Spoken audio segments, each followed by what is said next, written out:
Hello friends, welcome to Volume 1 YouTube channel. So the today topic will be Ode to the Nightingale by John Keats. Also defined poetry is the spontaneous overflow of powerful feeling, and John Keats' Ode to Nightingale prove it. Itself to be an excellent example of Wordsworth's definition of poetry. The poem was continuously in the spring composed in the spring 1819 and was published in July 1819. According to him, this poem is written under a plum tree. His friend Charles Browning told a real story of how Keats composed the Nightingale song. Okay. So about the author, the John Keats was one of the main themes of the second generation of Romantic poet, along with Lord Byron and Percy Bysshe Shelley.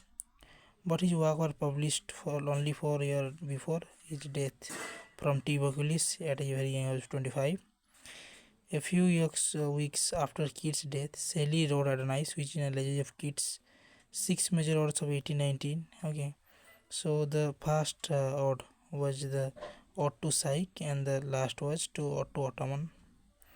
All his great poetry was written in single year 1819.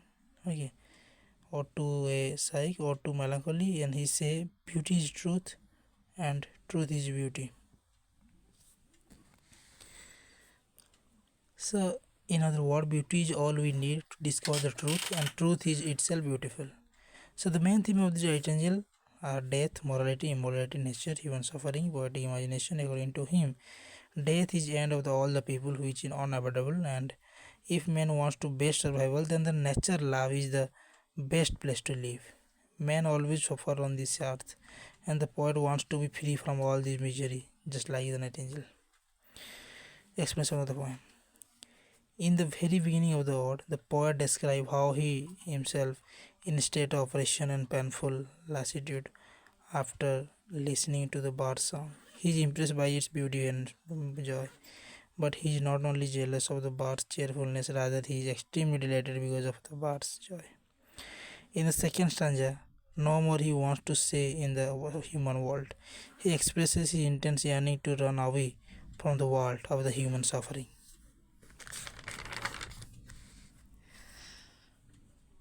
He thinks of the romantic association of the origin of the wine, and he also visualizes a cup of wine which has its association with taste, youth, color, smell, and sound.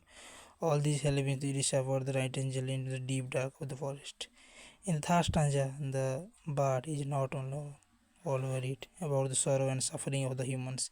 He doesn't know anything about these, and poet defeats his earnest aiming to run away from this world. In the fourth stanza, he feels his existence with the Nightingale, with the natural world, in the presence of moon and star. Actually, after listening the bird song, the poet, with the help of his romantic imagination, tries to enter the Nightingale world. In his romantic imagination, the poet is beautiful forest along with the Nightingale, and he cannot see the various type of flower because of the darkness, but he can feel the fragrance of those flower. He can run the beauty of the nature, which is stark contrast with the human world.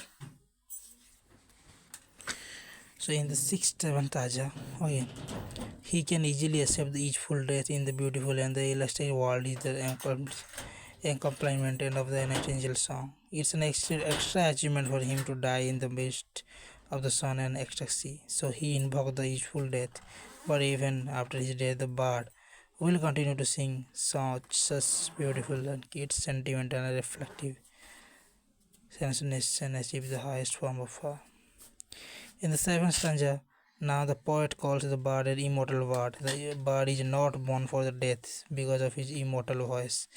He brings on the allusion of the Ruth, the principal character of the book of the Ruth. In the eighth stanza, the poet suddenly reminded his mortal world by the fallen which is bringing him back in the stall. His misery is the sorrow and suffering, his desolate condition. Suddenly he comes back to the reality at the end. The world of imagination is replaced by the painful real world, which is always contrast with the world. Imagination, the poem ends with an acceptance of the pleasurable cannot last. The death is an inevitable part of life. Conclusion. Ode to the Nightingale is a nutshell, is the expression of feeling. It is a highly impressive poem of John Keats. The poem is evident that he is truly romantic and pure poet. It reveals strong imaginative power. He has proved that Song of Nightingale is immortal. It has been proved that imagination is pleasurable, but the life is painful. Thanks for watching. So on the next topic will be Ode to the West Wind by P.B. Shelley.